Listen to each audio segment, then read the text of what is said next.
الله، يعني الاكل زي ما حطيته، ما اكلتيش ليه؟ والله ماليش نفس يا ام ابراهيم. انا عارفه انت ليه مالكيش نفس، عشان سمتولي ما جاش يفطر معاكي وما جاش يتعشى بالليل. هو مش قالك انه مشغول؟ الله، كان مشغول بالليل وما جاش يتعشى. ايه اللي شغله بالنهار بقى قبل ما يفتح الدكان؟ يا ست زبيده، الغايب حجته معاه. طب اكلمه واساله. اذا كان ده يريح قلبك ويطمنك كلميه. باركيلي باركيلي باركيلي باركيلي باركيلي باركيلي باركيلي باركيلي باركيلي يا خالتي. على ايه؟ على ايه؟ على ايه يا بنت اختي؟ هبارك لك. على ايه؟ جاني عريس. يا لهوي، ومن انهي داهيه الوقيع ده؟ شوقي اللي قلت لك عليه، اللي كان بيشتغل عند الحاج سلام، دلوقتي بيشتغل عند قرايبه في نفس المحل. حلو قوي. عنده فلوس؟ ابدا، ده كحيان ومتجوز وعندكم عيال. يا لهوي، يا عيني عليكي وعلى بختك. يا ما جاب الغراب لامه.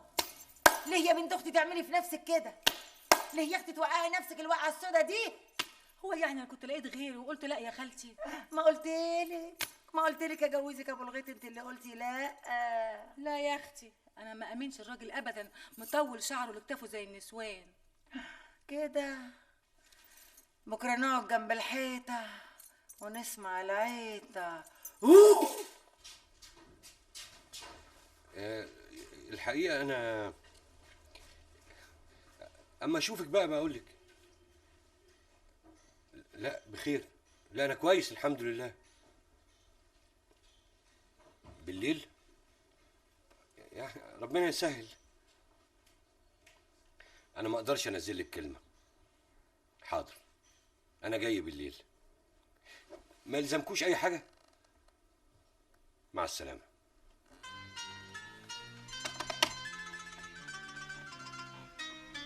فرج. اهلا اهلا اهلا يا متولي، ازاي؟ ازاي حضرتك؟ قولي بقى يا سيدي، ايه اللي كان شغلك اليومين دول؟ يعني بصراحة كده، يعني اليومين دول أنا ماشي في موضوع جواز. جواز؟ جواز مين؟ جواز أنا ولا مؤاخذة. في واحد صاحبي جاب لي عروسة كده. مين دي؟ قصدي يعني شفتها فين؟ شفتها امبارح. ما هو ده اللي أخرني وخلاني ما جيتش. وعجبتك؟ يعني مش بطالة، معقولة يعني. بس أنا لسه بفكر، يعني ما اديتهمش كلمة. بقول لك ايه يا متولي، انت عارف ان انا تهمني مصلحتك. انا شايفه يعني انك تأجل موضوع الجواز ده شويه. نأجله؟ ليه؟ عشان ورانا شغل كتير، هو احنا فاضيين؟ وبعدين انا عاوزاك تبقى شريك معايا في المحل الجديد. شريكك؟ معقول يا ست زبيدة؟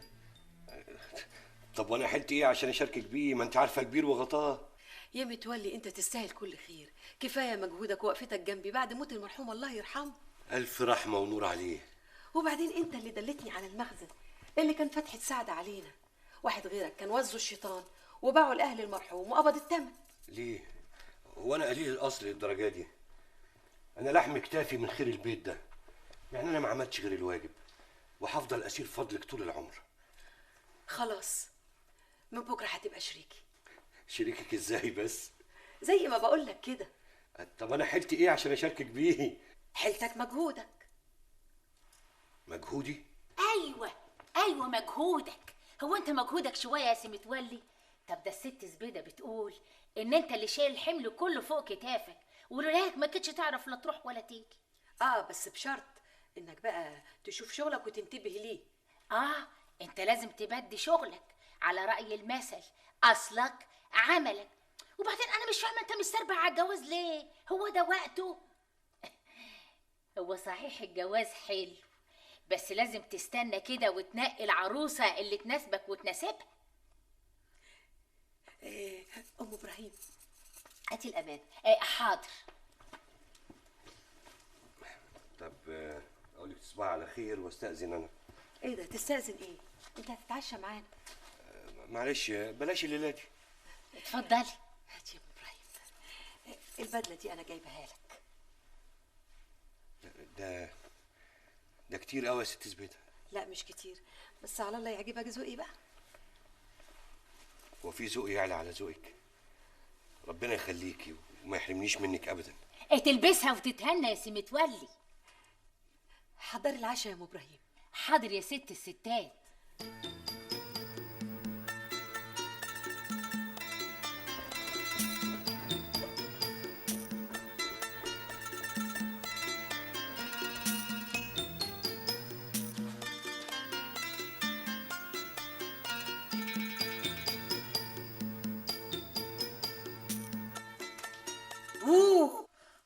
لا مؤاخذه، حضرتك قلت ايه بقى؟ جرى ايه يا جدع؟ بقالك نص ساعه بتدش، مش فاهمه منك حاجه. ما تجيب من الاخر وكلمني. انا عايز اتجوز صباح. وطلباتك ايه ان شاء الله؟ انا تحت امركم في كل اوامركم. حضرتك ما تعرفيش انا بحب صباح قد ايه. دي برنسيسه وتستاهل كل خير. كده؟ وناوي تقعدها فين؟ مع مراتك الاولانيه؟ الله، يا لا مؤاخذه صباح بقى حكيت لك على كل حاجه. دستور، كل حاجه باينه في البخور. عندك مطرح يليق ببنت اختي؟ ان شاء الله ان شاء الله. حضرتك ما تعرفيش هنا في ايه. انا عندي شويه مشاريع كده بس محتاج شويه وقت، شهرين 3 نقضيهم مع حضرتك ضيوف يعني، اهو برضه نونسك. بعدها هعمل لها احلى مطرح. شهرين 3 معايا؟ ان كان حبيبك عسل. قلتي ايه يا شحروره؟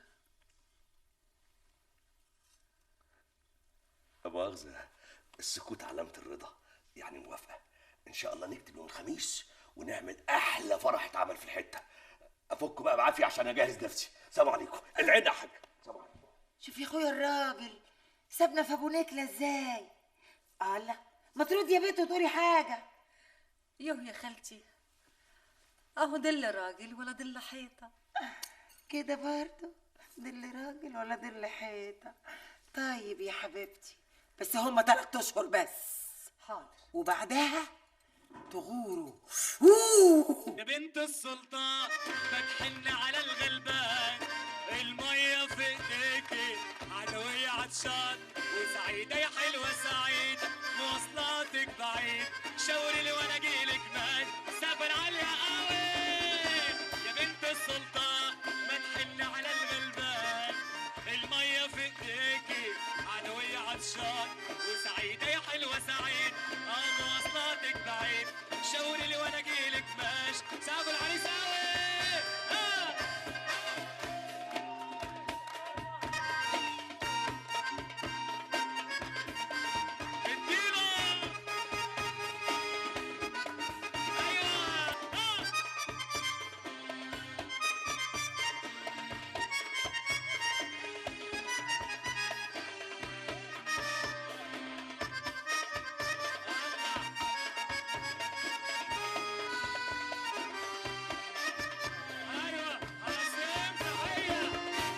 سيدة زينب ورجال السيدة زينب، بنت حتتنا العروسة الشيخة جواهر العريس تجار المسك شارع الازهر احلى مسا اسمها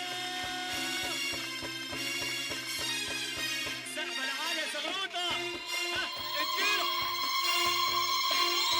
ايوه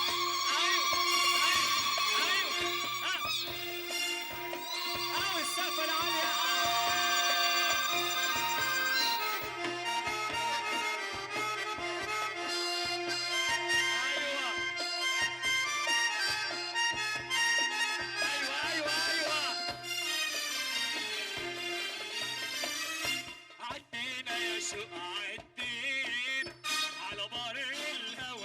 ولا فاكر الفيلم بتاع نجيب الريحاني بتاع ركه؟ ايوه اللي هي كان في جدع اسمر كده كان بيغني لهم في الفرح، هي كانت بيضحك. عزيز عثمان. هو اسمه عزيز عثمان؟ الاغنيه اسمها ايه؟ اطلع على شوقي. ايوه الله بقول له يغني.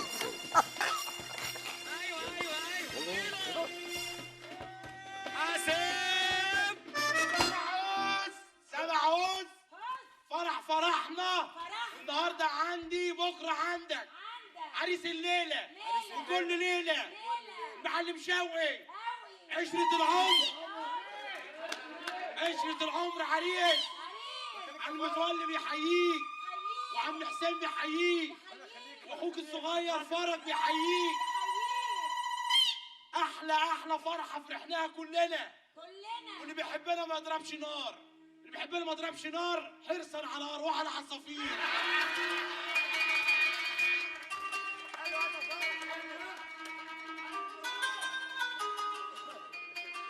20 شمعة مولعة عشان أخونا شوقي.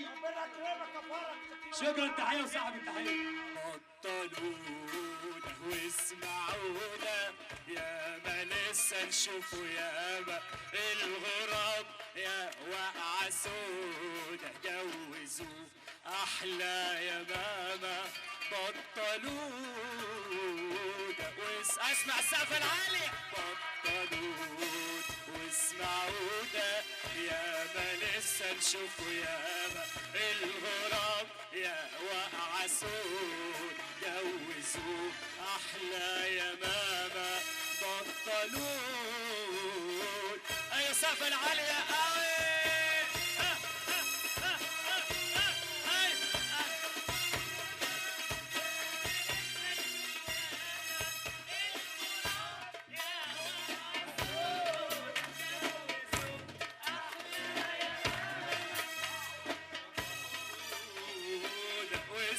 اسمع السقف العالي قوي قوي. ايوه ايوه ايوه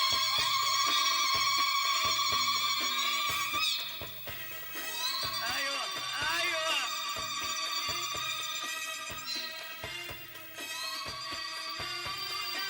ياما لسه نشوفه ياما الغراب يا وقع سودا جوزوا.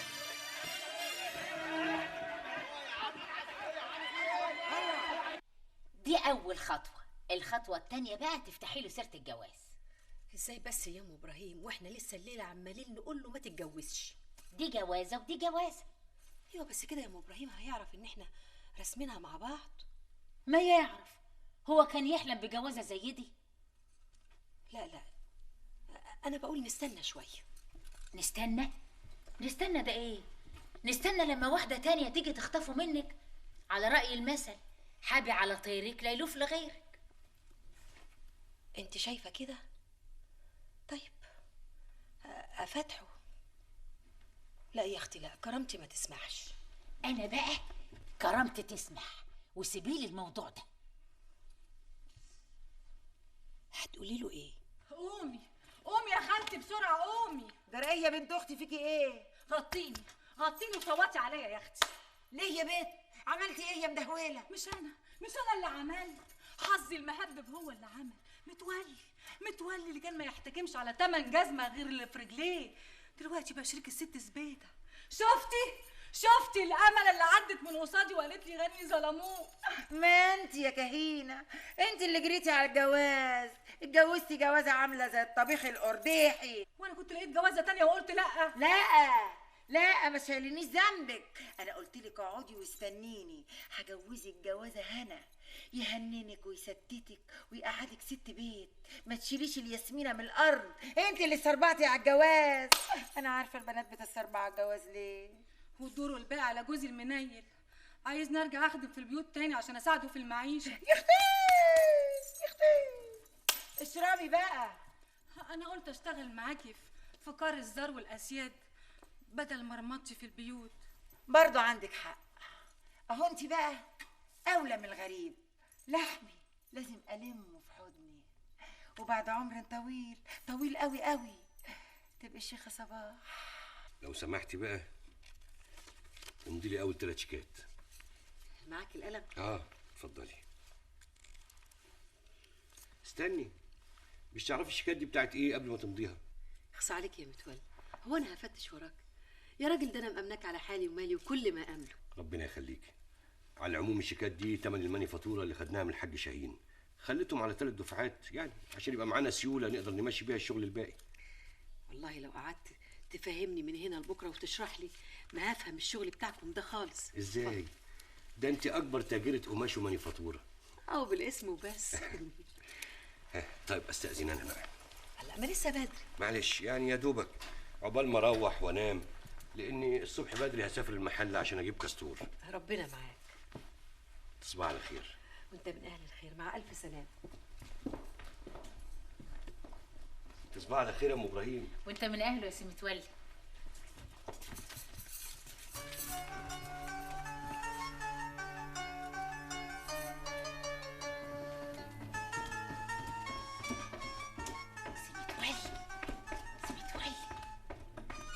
يا ام ابراهيم، في اخبار جديده؟ امال انا نازله وراك ليه؟ طب طمنيني. كل حاجه ماشيه تمام، انت يا دوب هتفتحها في الموضوع وهي هتوافق على طول. يعني جسيتي ميتها وماليه ايدي. امسكي ده عشان البشاره، ولما يتم المراد من رب العباد ليكي حلاوه كبيره قوي عندي. ان شاء الله مش هيمر اسبوع الا وانت بايت في البيت ده وفي حضنك عروستك. يا رب.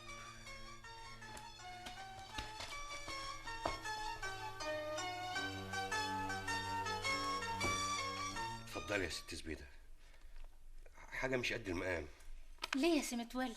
ده انت مقامك كبير قوي. افتحها يا ست زبيده عشان نشوفها ونفرح. لا لا، ما تفتحهاش قصادي في عرضك. ليه يا اخوي؟ هتكسف. طب قوم نفتحها جوه.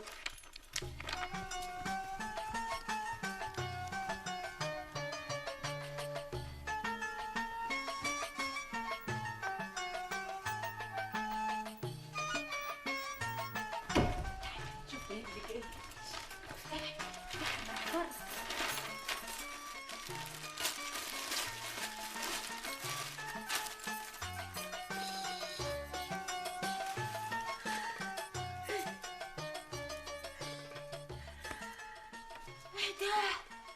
قميص نوم وروب.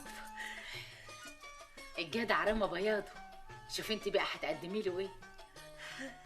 يلا يلا يا استاذ بيدة، يلا نخرج له. يلا يلا يلا.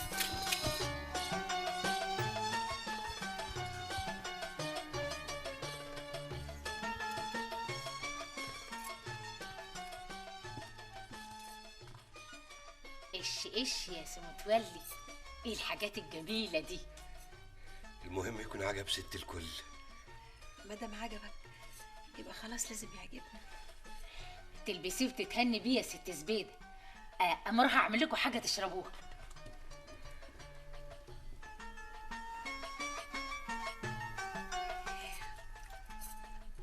ربنا يخليك ليا يا سي متولي.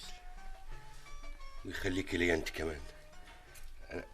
انا في كلمتين عايز اقولهم لك، بس ايه؟ خايف. خايف من ايه؟ من جوابهم. ماله جوابهم؟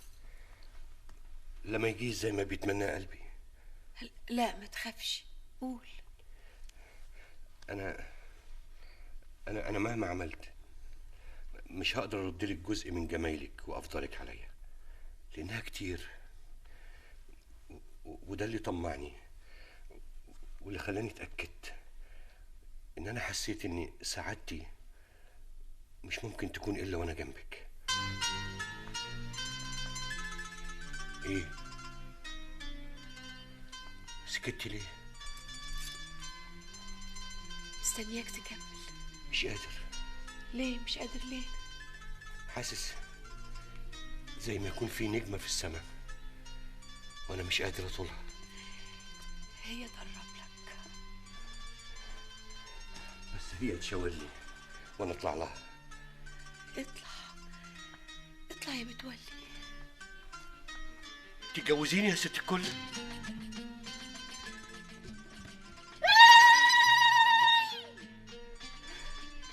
ايه قلتي ايه؟ هو انا اقدر اقول حاجه؟ ما خلاص ام ابراهيم قالت وزغرطت. روح هات لنا اللي هنشرب. حاضر.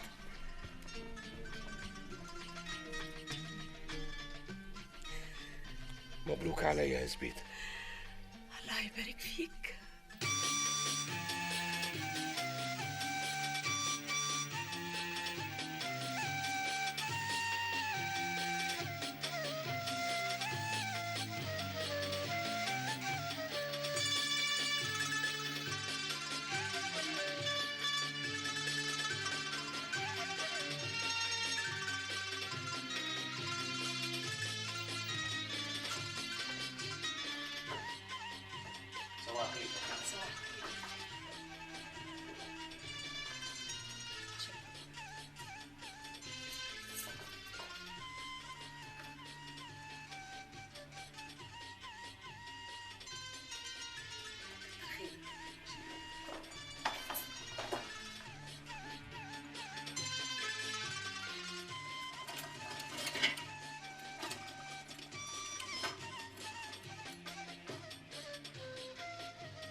متولي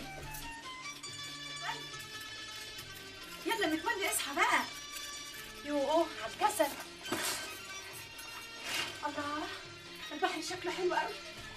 متولي اصحى بقى. يوه قوم بلاش كسل. صباح الفل. صباح الخير. انا فين؟ انا اكيد في الجنه، واللي قدامي دي حوريه من حوريات الجنه. طب يا اخويا قوم بقى، قوم بلاش كسل. انت ايه اللي صحاكي بدري؟ يوه هنضيع اليوم كله في النوم ولا ايه؟ لا ما تخافيش، انا ما ضيعش حاجه ابدا. انا عندي كل حاجه بحساب. انا النهارده عامل لك ترتيب غير اليومين اللي فاتوا. لا ترتيب ايه؟ تعالي اقول لك بقى ايه الترتيب اللي انا عامله.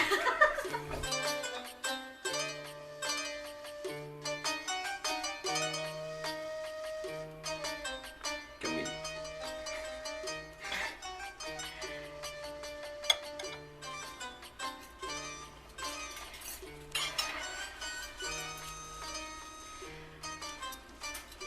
تعرف يا متولي، انا مش مصدقه نفسي. انا عمري ما حسيت السعاده اللي انا فيها دلوقتي الا وانا معاك يا حبيب قلبي. انت عارف يا متولي، انا ساعات ابقى عاوزه افرك عينيا، اقرص نفسي عشان اتاكد ان انا في علم مش في حلم. احنا في علم، بس كمان في حلم جميل، حلم مش هنفوق منه ابدا.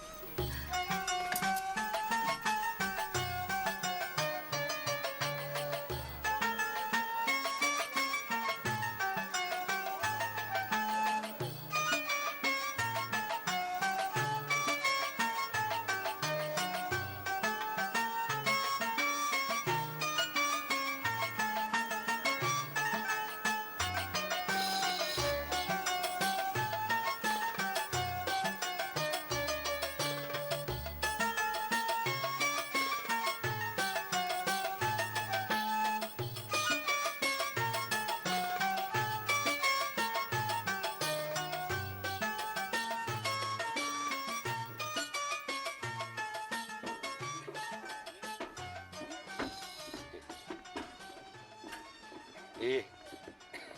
بص عليك يا متولي، انت المالي ومال المدعوقه دي يا اخويا. خراشي دي كانت روحي بتسوق كل ما بتطلع وبتنزل. دي كانت بتنزل تتهمل هبده يا حنتي. يا خراشي يا خراشي. بس شفت الدنيا من فوق ايه؟ بالذمه عمرك شفتي حاجه زي كده؟ يا اخويا انا كنت بخرج من البيت خالص. طب بقول لك ايه؟ نعم. ما تيجي نتفرج على بيت جحا؟ بيت جحا؟ انت مش جعان؟ جعان. يلا.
كل يا متولي، انت عمال تاكلني من الصبح وانت ما اكلتش حاجه. انا بشبع لما بشوفك بتاكلي. لا يا اخويا انت لسه ما شبعتش، وحياتي لا تاكل. انا شبعان حب، صدقيني. انا ما كنتش عارف ان الدنيا حلوه كده الا وانت معايا. يا خراشي الناس يشوفونا يا متولي. ما يشوفونا، على الاقل يتعلموا مننا اصول الحب، ويعرفوا ان في اتنين بيحبوا بعض بجد. يا اخويا انت بتجيب الكلام الحلو ده منين؟ من قلبي، من ساعه ما سكنتي فيه وهو ما بيبطلش كلام حلو مع كل دقه يدقها. كل ده يطلع منك يا متولي؟ يا خساره، يا ريتني ما كنت اتجوزت حد غيرك. لا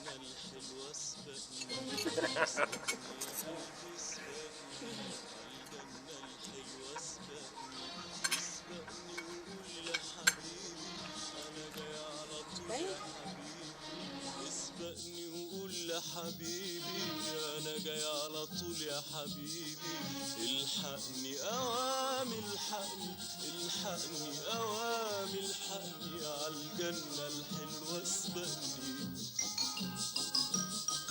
يا حلاوة الدنيا معاك يا متولي.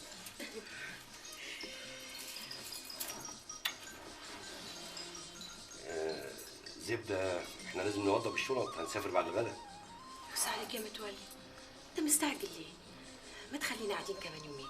انا نفسي نقعد شهرين مش يومين، بس ما اقدرش اسيب الشغل اكتر من كده. يا اخويا وهنسيب السعادة اللي هنا؟ ما تخافيش، هناخدها معانا.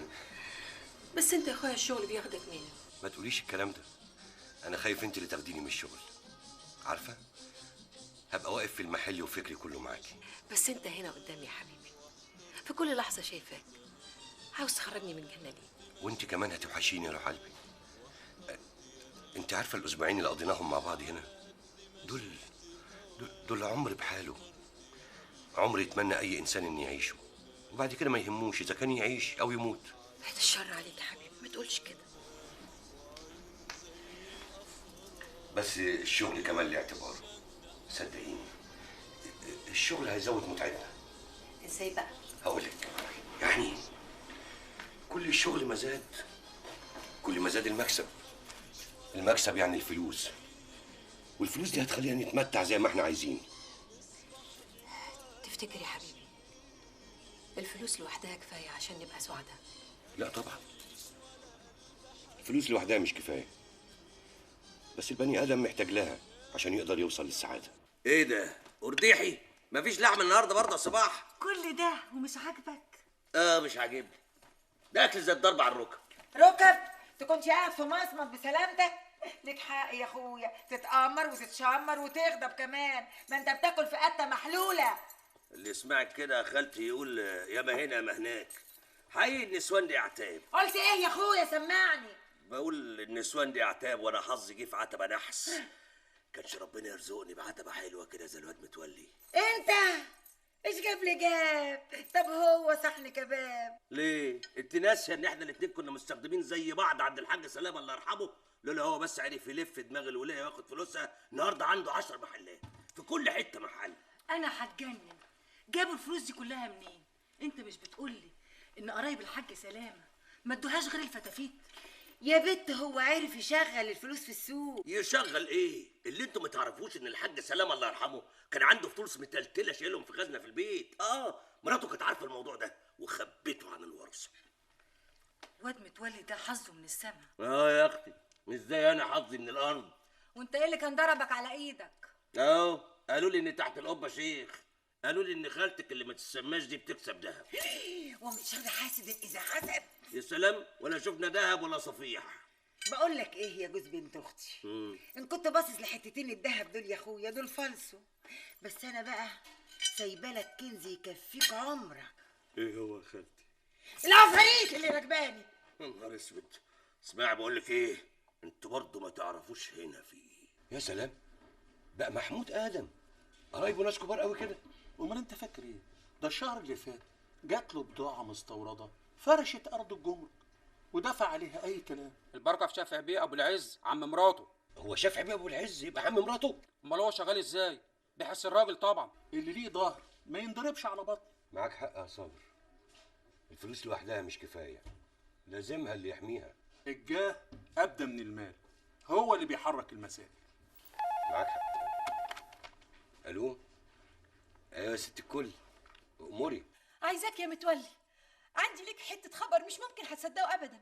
يلا اوام. ايه بس؟ ما اقدرش اسيب المحل، عندي ضيوف.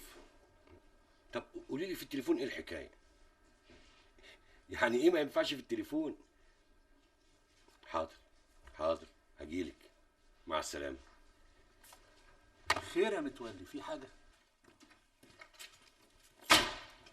ايه يا ام ابراهيم؟ خير؟ خير ان شاء الله. طب ما دام خير قولي لي، جبتوني على ملا وش ليه؟ الكلام عند صاحبة الكلام. وهي فين صاحبة الكلام؟ في اوضه النوم. ايه مالك يا سميتة؟ متولي اتاخرت ليه؟ طمنيني الاول، في ايه؟ جمد قلبك. جمدته؟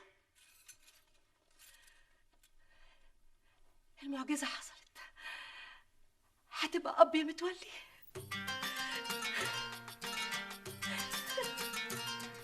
معقول؟ بجد؟ بجد بجد؟ بجد بجد. أنا كنت زيك كده مش مصدقة. يا ما انت كريم يا رب.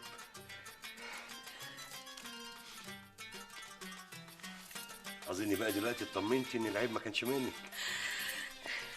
الحمد لله. البركة في ربنا وفيك يا متولي. أنت اللي رجعت لي كرامتي. ما تقوليش كده، انت كرامتك من زمان فوق الكل. ربنا يخليكي. انا هنزل اشتري عجل واذبحه لوجه الله. لا، هخليهم 2. خليهم 3 يا متولي. خلي الغلابة ياكلوا. 4 عشان خاطر عيونك.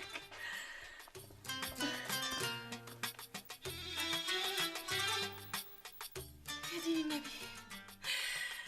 يا ما أنت كريم يا رب. وريني عرض كتافك بقى، يلا يلا وريني عرض كتافك على بره. يا نبيل ايه؟ سيبه. حقك عليا، حقك عليا، معلش. ايه؟ امسك. يلا ايوه. ربنا يزيدك من نعيمه يا حاج، ربنا يزيدك من نعيمه. مدد حي، مدد حي. شفت الفال؟ يقول لك يا حاج. يا سلام يا حسين، ربنا ده كرمه كبير قوي. لئن شكرتم لازيدنكم. الف حمد والف شكر ليك يا رب. ايه رايك بقى؟ عاوزين نقول لك يا حاج متولي. باذن الله اذا اللي جاني ولد هطلع حج. لا ما تتشرطش، كل اللي يجيبه ربنا كويس. قبل ما تعرف ولد ولا بنت تطلع تحج ان شاء الله. قال ايه يا ام ابراهيم؟ الحاج يا اختي عاوز نولد في مستشفى وعلى ايد دكتور. ده كلام يا ام ابراهيم؟ ما هو كل الستات دلوقتي بيعملوا كده. انا امي عمرها ما ولدت غير في بيتها وعلى ايد الدايه ام زكي. انت مش قلت ان الدايه ام زكي دي 2 من اخواتك ماتوا على ايديها؟ لا عمرهم يا ام ابراهيم، عمرهم. وبعدين انا ما انا عشت قدامك اهو. بس انت عارفه الحاج مش هيوافق، خايف عليكي. بالذمه خايف عليا؟ وانا كمان خايفه عليكي. ايوه يا اختي بس انا اتكسف. تتكسفي من ايه؟ خدي اشربي. يولدني راجل يا ام ابراهيم. الا جرى ايه يا ست زبيده؟ ايه الكلام اللي انت بتقوليه ده؟ ما كل الستات بيولدوا كده. طيب اذا كان كده واذا كنت هوافق يبقى ست هي اللي تولدني. ما هو الستات موجودين وشاطرين وزي الفل. اروح انا بقى للرجاله ليه؟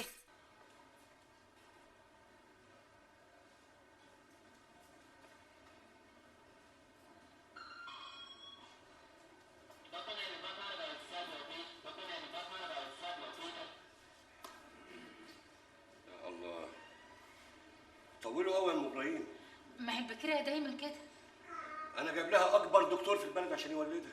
معلش طول بالك شويه. يا رب. باب اتفتح. ايه؟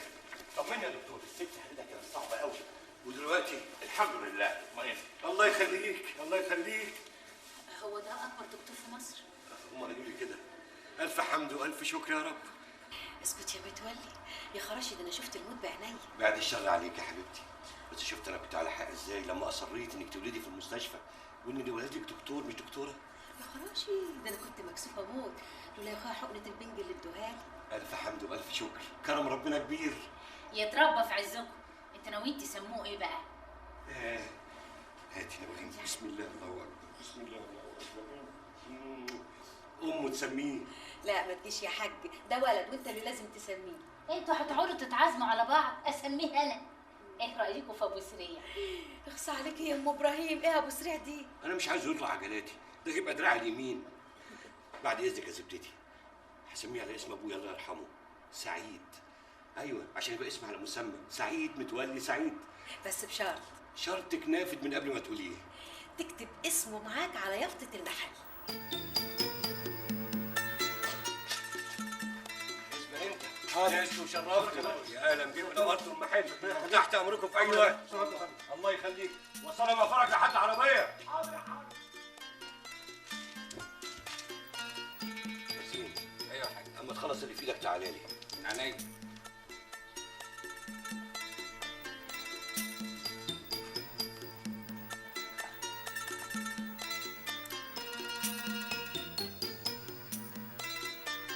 ايوه يا حاج. حالا. بص يا حسين، القميشه دي تقطعها وتبعت طقم منها على بيت مأمون بيه، وطقم زيه بالظبط على بيت عادل بيه. يا دي حاجات كتير قوي، دفعوا ثمنها ولا لسه؟ تمن ايه يا حسين؟ دي هديه. هديه؟ هديه يا حاج؟ دي مصاريف كتير قوي، دي قماشات تكفي 5 عائلات واكتر. ما تبقاش حنبالي يا حسين، ما تبقاش حنبالي. معرفة الناس دي هيجي من وراها خير كتير. امال دول هيبقوا سند لينا. مش بيقولوا اللي ملوش كبير لازم يشتري له كبير؟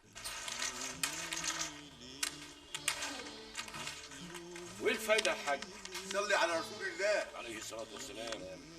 المال لوحده مش كفايه يا شلبي، المال لازم له قوه تحميه وتصونه. هو انت لا مؤاخذه حد يقدر يقرب لك؟ يقدروا، ما يقدروش ليه؟ انت مش كل يوم والتاني بتسمع انهم صادروا اموال فلان وصادروا املاك علان عشان عمل كيت وكيت وكيت؟ لا صحيح الحاجات دي بتروح فين؟ علمك. انا سمعت انهم بيرجعوا للناس حاجتهم. عشان كده عايز امشي في السليم، في الامان يعني. عشان كده لازم يبقى معايا حد ليه كلمه يؤمر وينفذ. العب دلوقتي اللي بيقعد على كرسي الناس بتقف له تعظيم سلام، واول ما قعدوا على الكراسي بقوا حاجه تانية. اللهم اكفينا شرهم. وليه ما تقولش اللهم اجعلنا من محاسبهم؟ باختصار كده اقول لك على حاجه، ما ترشح نفسك في مجلس الشعب، دي تبقى حاجه قبها قوي وساعدت 1000 واحد يعمل لك حساب. ليه كل يوم ازنق لي 4-5 ساعات جوه المجلس؟ ولو ما روحتش نتشتم في الجرايد؟ لا انا بفلوسي اشتري اللي انا عايزه. تصدق بايه؟ لا اله الا الله. انا لولا عهدت زبيده اني ما ادخلش عليها ضره انا كنت اتجوزت واحده من قرايب الكبار دول. الله، ده انت حاطط الموضوع في دماغك بقى ومثبت عليه. ما تاخذنيش يا شلبي، اللي زيي لازم يعمل كده. يا سيدي ربنا يطرح لك البركه في ابنك سعيد، تكبره وتعلمه احسن علام ويقف جنبك ولا تحتاجش لاي مخلوق. كلام ايه اللي بتقوله يا شلبي؟ انت عارف سعيد ابني عمره قد ايه؟ يعني يمين يعيش؟ لا، على راي المثل يحييني النهارده موتني بكره. سبحانك يا رب. اللي معاه مش مرتاح واللي معهوش برضه مش مرتاح، امال مين اللي مرتاح؟ ما عشان كده انا عايز ابقى مرتاح. تفتكر هتقدر؟ ما قلتليش رايك يعني. ماله بيتنا بس يا حاج؟ ما بقاش يليق بينا. شوفي، احنا لازم نشوف لنا شقه فخمه في عماره معتبره على النيل، ولا اللي ساكنين فيها احسن مننا؟ لا بصراحه ربنا بقى يا حاج، في دي انا مش موافقاك. ما اقدرش اسيب بيتي بعد العمر ده كله. ليه يا زبيده؟ هو كانت توقف علينا؟ بعدين الايام دي الناس بتحب تترقى وتتشعلق في الحاجات العلوي. يا حاج ما احنا قاعدين هنا في بيتنا مرتاحين اخر راحه، لا في جر يقرفنا ولا يقول لنا عملتوا ايه ولا سويتوا ايه. انت مش قادره تفهميني انا ليه عايز نعزل. اصل ان شاء الله يعني ناوي كده بقى نبتدي نعزم الناس الكبار والمهمين عشان يمشوا لنا الشغل ونكبر. هعزمهم في البيت ده. بعدين الحته زي ما انت شايفه لمت بقت ولا السوق. يا اخويا ان كان على البيت مفيش مشكله، نوضبه ونخليه سراي. طب والشارع؟ كلها شوارع ربنا يا حاج. انت شايفه كده؟